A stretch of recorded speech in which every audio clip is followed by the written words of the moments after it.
ngày 21 tháng 9 năm 2013, tin báo về sự mất tích của Assunta Bastera, cô bé gái thông minh, xinh đẹp gốc Trung Quốc, đã làm rung chuyển cả Tây Ban Nha.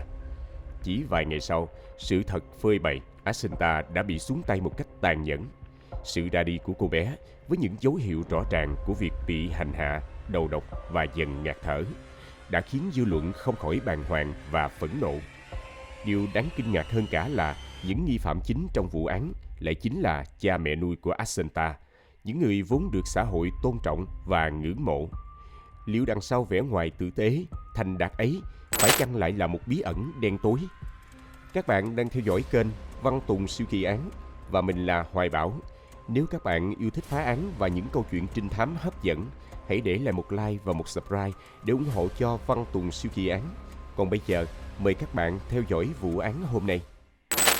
Assunta Bastera, tên khai sinh là Phương Dũng, sinh ra tại Vĩnh Châu, Trung Quốc vào năm 2000, là nạn nhân của chính sách một con. Bé gái nhỏ bé này đã phải đối mặt với một tương lai mờ mịt. Ở đất nước tỷ dân, con trai thường được ưu ái hơn, trong khi con gái, đặc biệt là những đứa trẻ không mang họ cha, thường bị bỏ rơi. Số phận đưa đẩy Assunta đến một trại trẻ mồ côi, nơi cô bé chỉ mới 9 tháng tuổi, đã phải rời xa gia đình ruột thịt. Tuy nhiên, một tia hy vọng đã lóe lên khi cặp vợ chồng người Tây Ban Nha Rosario Porto và Alfonso Bastera đến và nhận nuôi cô bé. Họ mang đến cho Assunta một cuộc sống mới, một gia đình mới tại Santiago de Compostela. Rosario Porto là con gái duy nhất của luật sư danh tiếng Francisco Porto và giáo sư mỹ thuật Maria Ortega. Là một cô tiểu thư được nuông chiều từ nhỏ, sinh ra trong một gia đình giàu có và có địa vị. Rosario chưa từng phải lo lắng về bất cứ điều gì. Cha cô, ngoài việc là một luật sư tài ba, còn là lãnh sự danh dự của Pháp, góp phần nâng cao danh tiếng của gia đình trong giới thượng lưu. Từ nhỏ, Rosario đã được giáo dục chu đáo và thừa hưởng những giá trị văn hóa cao quý. Sau khi kết hôn với Alfonso Bastera, cặp đôi được coi là hình mẫu lý tưởng của xã hội. Họ đã quyết định nhận nuôi một đứa trẻ để làm tròn thiên chức làm cha mẹ. Assunta lớn lên trong một môi trường đầy đủ về vật chất, thông thạo về ngoại ngữ và các môn nghệ thuật như violin, piano và múa ballet. Lịch trình của cô bé kín mít đến nỗi giáo viên múa ballet của cô từng chia sẻ, Assunta thức dậy lúc 7 giờ sáng, học tiếng Trung, sau đó đến lớp học khiêu vũ, rồi tiếp tục học tiếng Pháp. Cuộc sống của cô bé như một chiếc đồng hồ chạy liên tục. Ít ai biết rằng đằng sau vẻ ngoài thành đạt và tài năng ấy là một áp lực vô hình đè nặng lên đôi vai nhỏ của cô bé. Vào ngày 21 tháng 9 năm 2013, khoảng 10 giờ 15 phút tối, cặp vợ chồng Rosario và Alfonso đã đến đồn cảnh sát Santiago de Compostela để báo cáo về sự mất tích của con gái. Họ cho biết, vào buổi chiều hôm đó, Assunta đã ở nhà mẹ ruột của Rosario để làm bài tập.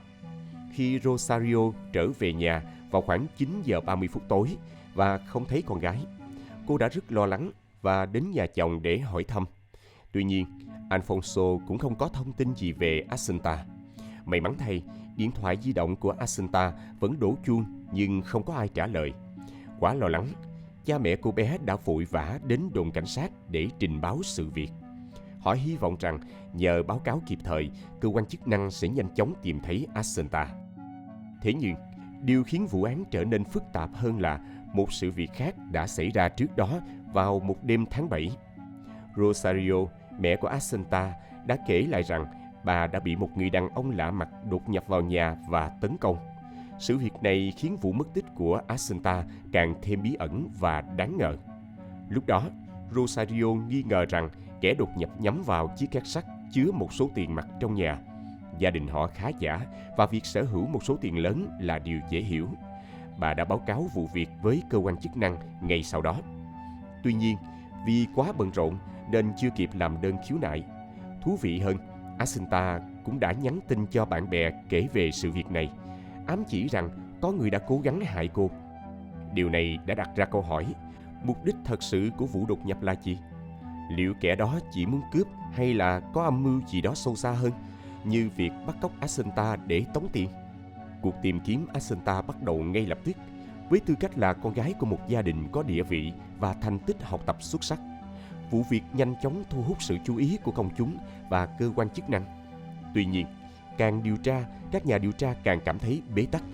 Assunta vốn là một cô bé ngoan ngoãn, chăm chỉ học hành, không có dấu hiệu bỏ trốn. Nhiều người cho rằng lịch học dày đặc và áp lực học tập có thể là nguyên nhân khiến cô bé tìm một nơi yên tĩnh để nghỉ ngơi. Cảnh sát đã tiến hành thẩm vấn hàng xóm, kiểm tra các cửa hàng trong khu vực nhưng không thu thập được thêm thông tin hữu ích. Bất ngờ thay, chỉ vài giờ sau khi báo mất tích, Alfonso đã rời khỏi nhà cùng với người bạn và đến ngôi làng Tio, nơi gia đình có một căn nhà. Hành động này càng làm dấy lên nhiều nghi vấn. Khoảng 1 giờ sáng, khi đang lái xe trên đường, Alfonso và người bạn bất ngờ phát hiện một hình dáng lạ nằm bên đường. Ban đầu, họ nghĩ đó chỉ là một vật thể vô tri vô giác. Tuy nhiên, khi đến gần hơn, họ kinh hoàng nhận ra đó là một cô gái trẻ. Cô bé mặc áo phông trắng, quần thể thao màu xám và toàn thân đầy vết bẩn. Đặc biệt là phần thân dưới ướt đẫm, khiến họ nghi ngờ cô bé đã bị cưỡng ép trước khi mất mạng. Ngay sau đó, cảnh sát được báo tin và nhanh chóng có mặt tại hiện trường. Sau khi tiến hành khám nghiệm, họ xác định nạn nhân chính là Assunta Bastera, cô bé mà cả thành phố đang tìm kiếm. Tin dữ đến quá bất ngờ. Chỉ 4 giờ sau khi báo mất tích, Assunta đã được xác nhận đã tử vong. Alfonso và Rosario vốn đang cố hàn gắn vết thương trong gia đình, giờ đây lại phải đối mặt với nỗi đau mất mát quá lớn. Kết quả khám nghiệm pháp y cho thấy Assunta đã bị đầu độc bằng một lượng lớn thuốc an thần Lorazepam trước khi qua đời. Cô bé đã không hề hay biết về âm mưu tàn ác này và ra đi một cách đau đớn. Các nhà điều tra ước tính thời điểm Assunta tử vong vào khoảng 6 đến 8 giờ sáng. Cơ thể không còn sự sống của cô bé được tìm thấy trong tình trạng bị trói, với những vết hằn rõ rệt trên mắt cá chân và cổ tay. Tại hiện trường, cảnh sát thu thập được một sợi dây màu cam, rất có thể là vật dụng mà hung thủ đã sử dụng để trói cô bé. Sự ra đi đầy đau thương của Assunta đã gây chấn động toàn bộ thành phố Santiago de Compostela. Không ai có thể lý giải được tại sao một cô bé ngây thơ, hồn nhiên lại phải hứng chịu một cái kết bi thảm như vậy. Tuy nhiên, kết quả điều tra sau đó đã hé lộ một sự thật kinh hoàng. Chính cha mẹ nuôi của Assunta, Rosario và Alfonso Bastera lại là những kẻ thủ ác. Để làm sáng tỏ vụ án đau lòng của Assunta Bastera, chúng ta cần lật lại từng trang trong cuốn lịch sử của gia đình Bastera. Từ năm 2009, gia đình này đã bắt đầu có những vết rạn nứt sâu sắc. Các nhà điều tra tin rằng chính những mâu thuẫn và bí mật ẩn giấu trong quá khứ đã dẫn đến bi kịch này. Họ đang tìm kiếm những manh mối nhỏ nhất để giải đáp câu hỏi: điều gì đã xảy ra với gia đình từng có vẻ hạnh phúc này? Rosario Posto, người mẹ đã từng trải qua một cú sốc tinh thần nghiêm trọng đến nỗi phải nhập viện. Những suy nghĩ tiêu cực ám ảnh khiến cho bà cảm thấy mình là một người thất bại. Bà không hài lòng với bản thân, luôn so sánh mình với người khác và cảm thấy mình chưa đạt được những thành công như mong đợi. Áp lực từ gia đình, xã hội và đặc biệt là việc không có con ruột đã khiến bà rơi vào trạng thái trầm cảm sâu sắc. Sau 2 ngày điều trị tại bệnh viện tâm thần, Rosario trở về nhà với những lời hứa hẹn sẽ khám bệnh thường xuyên. Tuy nhiên, những lời hứa ấy nhanh chóng bị lãng quên. 3 năm trôi qua, mọi người dần quên đi khoảng thời gian khó khăn đó. Trong khi đó, Assunta, cô bé thông minh và tài năng, lại dần thể hiện sự nổi loạn. Dưới vẻ ngoài ngoan ngoãn, lễ phép, Assunta khao khát được sống một cuộc sống tự do, không bị gò bó bởi những kỳ vọng của cha mẹ. Cô bắt đầu từ chối tham gia các lớp học năng khiếu và thể hiện sự bất cần với những quy định nghiêm khắc trong gia đình. Bản thân Rosario đã từng du học tại Oxford 1 năm và có một chuyến đi ngắn đến Pháp. Điều đáng chú ý là trải nghiệm ở Pháp lại hoàn toàn trái ngược với những gì bà đã từng được hưởng tại Tây Ban Nha. Ở quê nhà, với tư cách là thành viên của một gia đình có tiếng tăm, bà luôn được đối xử đặc biệt. Tuy nhiên, tại Paris, bà chỉ là một trong hàng triệu người. Điều này khiến bà cảm thấy lạc lõng và chán nản đến mức phải cắt ngắn chuyến đi. Sự khác biệt giữa việc tôn trọng ở thị trấn nhỏ và việc phải khẳng định bản thân ở một đô thị lớn đã khiến Rosario nhận ra rằng cuộc sống không phải lúc nào cũng dễ dàng như bà tưởng. Một chi tiết đáng ngờ khác là việc Rosario ghi thông tin sai lệch về trường đại học mà bà đã theo học tại London High School of Law, một trường không hề tồn tại. Điều này đặt ra câu hỏi, liệu cha mẹ của Rosario có biết về việc bà khai man thông tin này, và liệu họ có cố tình giúp bà che giấu sự thật để bảo vệ hình ảnh của gia đình hay không? Có thể đây chính là một trong những manh mối quan trọng giúp chúng ta hiểu rõ hơn về động cơ của các nhân vật liên quan đến vụ án. Bên cạnh đó, sự ra đi của ông bà là một cú sốc lớn đối với Assunta. Chỉ trong vòng vài tháng, cô đã mất đi cả hai người mà cô yêu thương nhất. Bà ngoại Maria ra đi vào ngày 13 tháng 12 năm 2011, còn ông ngoại Francisco qua đời vào ngày 16 tháng 7 năm 2012. Assunta vô cùng đau buồn khi mất đi người ông luôn đồng hành cùng cô sau những buổi học khiêu vũ và người bà đồng hành trong những buổi dạo phố. Rosario, mẹ của Assunta, cũng không thể nào nguôi ngoai nỗi đau mất mát quá lớn này. Việc mất đi cả cha lẫn mẹ trong một khoảng thời gian ngắn đã để lại những vết thương lòng sâu sắc trong tâm hồn của cả hai mẹ con.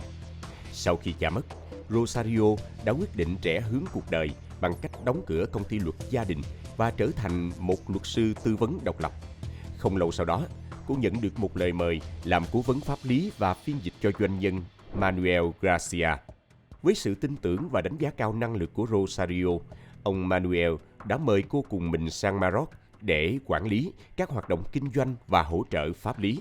Đây là một cơ hội mới đầy hứa hẹn, giúp Rosario thoát khỏi nỗi đau mất mát và bắt đầu một chương mới trong cuộc đời. Mối quan hệ giữa Rosario và Manuel tiềm ẩn nhiều rủi ro, đặc biệt là khi ranh giới giữa công việc và tình cảm trở nên mờ nhạt. Nếu mối quan hệ này đi quá xa, Alfonso, chồng của Rosario, chắc chắn sẽ phát hiện ra. Theo những lá thư điện tử mà Alfonso đã đọc được, anh đã quyết định rời khỏi nhà. Tuy nhiên, sau khi được bạn bè khuyên nhủ, Alfonso đã thay đổi ý định. Lý do là vì anh vẫn còn tình cảm với vợ và không muốn chấm dứt cuộc hôn nhân.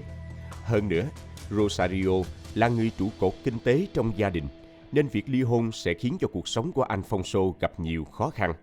Anh sẽ phải từ bỏ căn hộ sang trọng, những bữa ăn tại nhà hàng đắt tiền và lối sống quen thuộc để bắt đầu lại từ đầu. Sau khi rời khỏi nhà, Alfonso đã tìm đến sự an ủi của gia đình ở xứ Basque. Tuy nhiên, nỗi nhớ nhà và mong muốn được gần gũi với Assunta đã thôi thúc anh trở về Santiago de Compostela. Anh thuê một căn hộ gần nhà cũ, như thể muốn níu giữ một phần ký ức về cuộc sống gia đình. Trong những email gửi cho Rosario, Alfonso thường than vãn về cuộc sống khó khăn hiện tại. Anh phàn nàn về việc nhà cửa bừa bộn, về việc không có đủ tiền để trang trải cuộc sống và về sự cô đơn. Những lời than vãn ấy, dù có phần trẻ con, cũng bộc lộ được tâm hồn đang tổn thương sâu sắc. Trong những email gửi cho Rosario, Alfonso liên tục đòi hỏi sự đáp trả, nhưng lại không chịu lắng nghe khi cô ấy cố gắng giải thích. Anh ta gửi đi những dòng tin nhắn dài lê thê, phàn nàn về sự thờ ơ của cô, nhưng lại không hề quan tâm đến cảm xúc của Rosario. Trong một email gửi bạn, Rosario đã chia sẻ về cuộc sống mới của mình. Dù hạnh phúc hơn trước, cô vẫn không thể quên những tổn thương đã trải qua. Assunta đã thích nghi rất nhanh với cuộc sống mới. Chúng tôi thật may mắn khi có một đứa con ngoan ngoãn như vậy. Vào ngày sinh nhật của Manuel, chúng tôi đã kỷ niệm một cột mốc quan trọng. Anh ấy đã chọn Agadir, nơi tình yêu của chúng tôi bắt đầu, để tổ chức bữa tiệc. Tôi biết anh ấy đang cố gắng cân bằng giữa cuộc sống riêng và trách nhiệm với gia đình. Mối quan hệ của chúng tôi ngày càng sâu sắc, nhưng tôi cũng nhận ra những khó khăn mà chúng tôi phải đối mặt. Gia đình của Manuel rất truyền thống và bảo thủ. Điều này khiến tôi cảm thấy lo lắng. Tuy nhiên, tôi tin rằng tình yêu của chúng tôi sẽ giúp chúng tôi vượt qua mọi khó khăn. Rosario, một cô gái luôn tuân thủ các quy tắc, giờ đây đã dám phá vỡ những rào cản của xã hội. Cô ấy đã chứng tỏ rằng hạnh phúc là điều quan trọng nhất. Tháng 6 năm 2013, Rosario rơi vào tình trạng kiệt sức, áp lực từ công việc, mối quan hệ mới và việc chăm sóc Assunta đã khiến cô quá tải. Các triệu chứng như chóng mặt và liệt mặt xuất hiện, báo hiệu một sức khỏe thể chất và tinh thần đang dần suy yếu. Assunta dù mới lớn, vẫn cần rất nhiều sự quan tâm và chăm sóc. Việc vừa phải lo toan công việc, vừa phải làm tròn vai trò của một người mẹ đơn thân đã khiến Rosario kiệt quệ. Khi Rosario nhập viện vì kiệt sức, Alfonso đã đến thăm và chăm sóc cô. Có vẻ như đây là cơ hội để họ hàn gắn lại mối quan hệ. Tuy nhiên, sau khi được xuất viện, Rosario lại chọn ở bên Manuel. Hóa ra, đằng sau vẻ ngoài ân cần của Alfonso là những âm mưu đáng sợ. Anh ta đã tống tiền Rosario, đe dọa sẽ tiết lộ mối quan hệ của cô với Manuel. Manuel, một người đàn ông đã có gia đình, không thể công khai mối quan hệ này. Rosario đã rơi vào một tình huống khó khăn giữa tình yêu và sự lựa chọn. Dù Rosario khẳng định trong email rằng cô ấy ổn, nhưng những triệu chứng trầm cảm của cô ấy lại cho thấy điều ngược lại. Có thể thấy, áp lực từ cuộc hôn nhân đổ vỡ và việc chăm sóc Assunta đã khiến cô ấy kiệt sức. Việc nhượng bộ Alfonso có thể là một cách để cô ấy tìm kiếm sự bình yên tạm thời, nhưng đồng thời cũng là một sự đánh đổi lớn. Trong bức thư gửi bạn, Rosario đã bày tỏ sự tuyệt vọng của mình. Cô ấy cảm thấy mệt mỏi và không còn muốn cố gắng nữa. Quyết định chia tay với người yêu là một quyết định khó khăn, nhưng đó là cách duy nhất để cô ấy có thể thoát khỏi đe dọa của Alfonso. Alfonso đã cố gắng giải thích cho gia đình về những rắc rối trong cuộc hôn nhân của mình, nhưng thực chất anh ta đang che giấu sự thật. Trong khi đó, Assunta vẫn hồn nhiên vui chơi, không hề hay biết những sóng gió đang diễn ra trong gia đình. Cô bé chỉ cảm thấy hạnh phúc khi thấy bố mẹ mình dành thời gian cho nhau. Thứ Bảy, ngày 21 tháng 9 năm 2013, gia đình Alfonso đã có một ngày cuối tuần bình yên bên nhau. Họ cùng nhau ăn trưa, chơi bài và xem phim hoạt hình. Ai cũng nghĩ rằng mọi chuyện đang diễn ra rất tốt đẹp. Tuy nhiên, ngày sau đó, bi kịch đã xảy ra. Assunta biến mất một cách bí ẩn. Các nhà điều tra đã tập trung vào đoạn video ghi lại hành trình của cô bé, hy vọng tìm thấy manh mối về kẻ thủ ác. Dù góc quay không hoàn hảo, nhưng đoạn video này vẫn cung cấp những thông tin quan trọng, hé lộ một sự thật khủng khiếp đằng sau vẻ ngoài bình yên của gia đình. Lúc 2 giờ chiều, Assunta đã đến nhà bố để ăn trưa và rời đi lúc 5 giờ 21 để về nhà mẹ. Vào lúc 5 giờ 28, Rosario cũng trở về nhà. Tuy nhiên, điều đáng chú ý là vào lúc 6 giờ 12, xe của Rosario đã rời khỏi bãi đậu xe. Điều này đặt ra câu hỏi, Assunta đã ở đâu trong khoảng thời gian đó? Các nhà điều tra đã tìm thấy một đoạn video cho thấy Assunta ngồi trong xe của Rosario.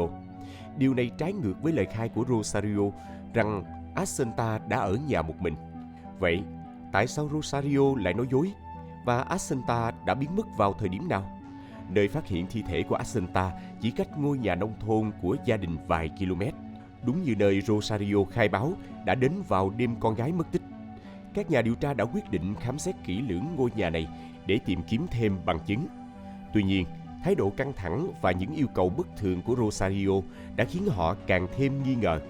Việc Rosario ngăn cản các điều tra viên tìm kiếm và yêu cầu không chạm vào bất cứ thứ gì đã dấy lên những câu hỏi về sự thật mà cô ta đang che giấu. Đặc biệt, khi Rosario xin phép đi vệ sinh, các điều tra viên đã quyết định theo dõi sát sao, đề phòng bất kỳ hành động nào có thể làm mất đi bằng chứng quan trọng. Thay vì đi vào nhà vệ sinh như đã yêu cầu, Rosario lại lẻn vào một trong các phòng ngủ và lục lọi thùng rác. Hành động khả nghi này đã khiến các điều tra viên phải ngăn cản cô ta. Khi kiểm tra thùng rác, họ đã phát hiện ra những sợi dây màu cam tương tự như loại dây đã dùng để trói Assunta. Điều này càng củng cố nghi ngờ về sự liên quan của Rosario đến vụ án mạng của con gái. Trước những bằng chứng không thể chối cãi, Rosario đã phải thay đổi lời khai của mình. Cô ta viện cớ rằng do quá sốc nên đã quên một số chi tiết. Theo lời khai của Rosario, cô ta đã đưa Assunta đến nhà ở Tio rồi đưa con về Santiago de Compostela. Sau đó, cô quay lại cửa hàng thể thao để mua đồ dùng khiêu vũ cho Assunta. Tuy nhiên, Rosario lại khai rằng cô đã quên túi xách ở trường cấp 2 ở Tio và phải quay lại lấy. Điều này khiến câu chuyện trở nên phức tạp hơn. Rosario giải thích rằng cô đã quay lại nhà thứ hai ở Tio để lấy túi xách rồi mới quay về. Tuy nhiên, lời khai này lại mâu thuẫn với những gì cô đã nói ban đầu, khi cho rằng mình chỉ đến nhà thứ hai, quay về và phát hiện Assunta mất tích. Rosario thêm nhiều chi tiết vào câu chuyện của mình, khiến nó trở nên phức tạp hơn. Khi chúng tôi đối chiếu với các đoạn video giám sát, những mâu thuẫn bắt đầu xuất hiện. Các nhà điều tra đã cố gắng xác minh xem Rosario có thực sự đến cửa hàng thể thao như lời khai không, nhưng không tìm thấy bất kỳ bằng chứng nào từ 33 camera giám sát ở Santiago de Compostela. Chỉ 3 ngày sau khi vụ án được phát hiện, Rosario đã bị bắt và bị cáo buộc gây án mạng cho chính con gái mình. Tuy nhiên, các nhà điều tra nghi ngờ rằng Rosario không thể thực hiện một mình hành vi man rợ này. Chỉ sau 24 giờ, Alfonso, cha của Assunta, cũng bị bắt giữ. Cả hai vợ chồng giờ đây phải đối mặt với cáo buộc lấy mạng trẻ em, một trong những tội ác ghê rợn nhất. Câu hỏi đặt ra là liệu cả hai người có cùng chung một âm mưu hay có kẻ thứ ba đứng đằng sau vụ án này? Mặc dù những lời khai mâu thuẫn của Rosario có thể khiến nhiều người nghi ngờ, nhưng để kết tội một ai đó, đặc biệt là tội gây án mạng, cần có bằng chứng vật chất rõ ràng. Việc phát hiện thấy dấu vết của thuốc lorazepam trong cơ thể của Assunta là một manh mối quan trọng, nhưng nó vẫn chưa đủ để khẳng định Rosario đã cố ý đầu độc con gái mình. Có thể đây chỉ là một sự trùng hợp ngẫu nhiên, hoặc có thể có một lời giải thích khác hợp lý hơn. Một số giáo viên đã làm chứng rằng Assunta thường có biểu hiện bất thường như đi không vững, khó tập trung. Điều này đặt ra nghi vấn về việc cô bé có thể đã sử dụng chất kích thích trong một thời gian dài. Kết quả xét nghiệm tóc của Assunta đã xác nhận nghi ngờ này khi phát hiện ra dấu vết của lorazepam, loại thuốc mà mẹ cô thường xuyên sử dụng. Điều này chứng tỏ Assunta đã sử dụng loại thuốc này trong ít nhất 3 tháng trước khi mất.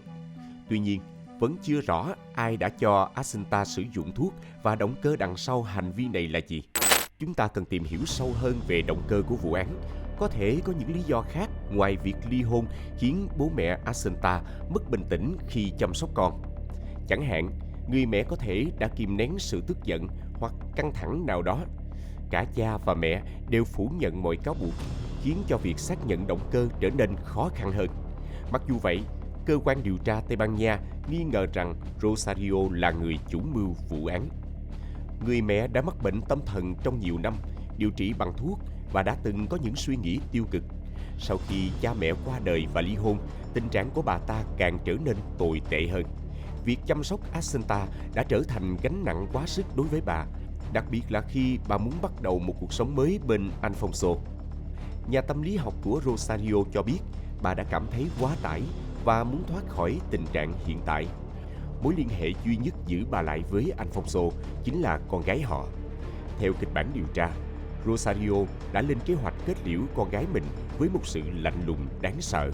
Alfonso dường như đã trở thành đồng phạm, có thể đã muốn giúp đỡ vợ mình thoát khỏi gánh nặng chăm sóc con cái và bắt đầu một cuộc sống mới. Động cơ của anh ta có thể là mong muốn vợ mình ổn định về tinh thần hơn. Tuy nhiên, khi điều tra sâu hơn, các nhà điều tra phát hiện ra một chiếc máy tính bị giấu đi. Điều này đặt ra nhiều nghi vấn mới về động cơ thực sự của cả hai. Các nhà điều tra đã phát hiện ra những nỗ lực xóa bỏ bằng chứng của người cha. Một số bức ảnh đã được khôi phục cho thấy Assunta nằm trên giường, vẻ mặt vô hồn, dường như không có mặt ở đó. Tại phiên tòa, những hình ảnh này đã được sử dụng để chứng minh rằng Assunta có thể đã bị cha mẹ đánh thuốc mê dựa trên biểu hiện của cô bé.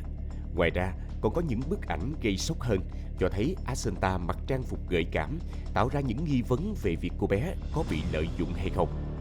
Nếu động cơ của Alfonso là muốn lợi dụng tình trạng tâm lý bất ổn của vợ cũ và loại bỏ gánh nặng là con gái, thì rất có thể anh ta đã lợi dụng cơ hội này để thực hiện hành vi tàn ác của mình. Việc Alfonso thường xuyên bạo hành Assunta dưới tác động của thuốc men và nỗi sợ hãi rằng Assunta sẽ tiết lộ những bí mật đen tối của mình có thể đã thúc đẩy anh ta ra tay. Một phần nhỏ dữ liệu còn sót lại trên máy tính của người cha mà anh ta đã cố gắng xóa đi có thể là manh mối quan trọng nhất. Nếu những dữ liệu này được phục hồi và phân tích kỹ lưỡng, chúng có thể tiết lộ động cơ thực sự của anh ta trong vụ án. Bên cạnh đó, việc Alfonso sở hữu một lượng lớn thuốc an thần đủ để gây mê cho Assunta trong một thời gian dài càng củng cố nghi ngờ về sự liên quan của anh ta trong vụ án. Trong ngày định mệnh đó, Alfonso và Rosario đã cho con gái mình liều thuốc gấp 9 lần liều khuyến cáo cho người lớn. Sau khi thuốc phát huy tác dụng, Assunta cảm thấy mệt mỏi và được mẹ đưa về nhà. Tại đây, Rosario đã đưa con gái xuống tận hầm, nơi cô bé đã rơi vào giấc ngủ sâu. Điều đáng chú ý là Rosario đã rời khỏi nhà một mình cùng với con gái đang trong tình trạng hôn mê. Giả thuyết Alfonso trốn ở ghế sau để tránh bị camera phát hiện nghe có vẻ khó tin, nhất là khi Rosario dường như không hề quan tâm đến hệ thống giám sát. Việc cô ta tắt hệ thống báo động của ngôi nhà phụ và sau đó lại bật lại cho thấy một sự chuẩn bị kỹ lưỡng cho hành vi phạm tội. Hành động phi tang sát của Rosario cũng cho thấy sự lạnh lùng và tàn nhẫn của cô ta. Sau đó, một sự kiện diễn ra như chúng ta đã biết: báo động, tìm kiếm, phát hiện thi thể. Rosario và Alfonso, theo nhận định của các nhà điều tra, là những người ích kỷ và chỉ quan tâm đến lợi ích cá nhân. Việc họ nhận nuôi Assunta chỉ là để làm hài lòng gia đình và xã hội, chứ không phải xuất phát từ tình yêu thương thật sự. Họ đã xem Assunta như một món đồ chơi mà có thể dễ dàng loại bỏ khi không còn nhu cầu. Cuối cùng, họ đã đạt được mục đích của mình và bắt đầu một cuộc sống mới, như thể chưa từng có một đứa trẻ nào tồn tại trong gia đình họ. Buổi thẩm đoàn đã kết luận rằng bằng chứng của công tố đủ mạnh để buộc tội Rosario Porto và Alfonso Bastera về án mạng của con gái họ Assunta. Cả hai bị kết án 18 năm tù. Tuy nhiên, suốt quá trình xét xử, cặp đôi này luôn khẳng định mình vô tội, cho rằng Assunta đã biến mất một cách bí ẩn khi ở nhà một mình. Mặc dù bản án đã được tuyên, dư luận vẫn còn nhiều nghi vấn, bởi vì bằng chứng kết tội chủ yếu là gián tiếp, không có bằng chứng vật chứng trực tiếp như quần áo dính máu hay dấu vân tay của bị cáo tại hiện trường. Hơn nữa, động cơ gây án của cặp đôi này vẫn chưa được làm rõ một cách thuyết phục. Việc sử dụng loại thuốc chứa chất độc trong vụ án cũng gây nhiều tranh cãi. Mặc dù có bằng chứng cho thấy Rosario sở hữu loại thuốc này, nhưng không có bằng chứng trực tiếp chứng minh cô ta đã cho con gái uống. Nhiều người cho rằng phán quyết của tòa án dựa quá nhiều vào suy đoán và bằng chứng gián tiếp. Điều này khiến dư luận không khỏi nghi ngờ về sự công bằng của bản án. Cho đến nay, sự ra đi bi thảm của Assunta vẫn là một ẩn số lớn. Nơi tìm thấy cô bé đã trở thành một nghĩa trang nhỏ với những món đồ chơi, nến và hoa tàn úa, gợi lên một nỗi đau không nguôi. Rosario đã qua đời trong tù, mang theo bí mật của mình đến tận cuối đời. Alfonso Bastera vẫn khăng khăng mình vô tội, nhưng câu hỏi về sự thật vẫn còn bỏ ngỏ, để lại một nỗi ám ảnh trong lòng công chúng. Vụ án hôm nay đã kết thúc. Có giả thiết cho rằng cả Alfonso và Rosario đều có động cơ để sát hại Assunta. Alfonso là một người đàn ông hư hỏng, còn Rosario dường như đã lên kế hoạch loại bỏ con gái mình từ trước. Dù đã có kết án, nhưng chắc hẳn họ vẫn chưa tiết lộ toàn bộ sự thật. Nếu bạn có bất kỳ giả thuyết nào khác về vụ án này, hãy chia sẻ để chúng ta cùng thảo luận nhé. Và trước khi rời đi, đừng quên để lại một like, một subscribe và bật chuông thông báo để tiếp tục theo dõi những vụ án hấp dẫn trên Văn Tùng Siêu Kỳ Án. Còn bây giờ, xin chào và hẹn gặp lại các bạn trong các video tiếp theo.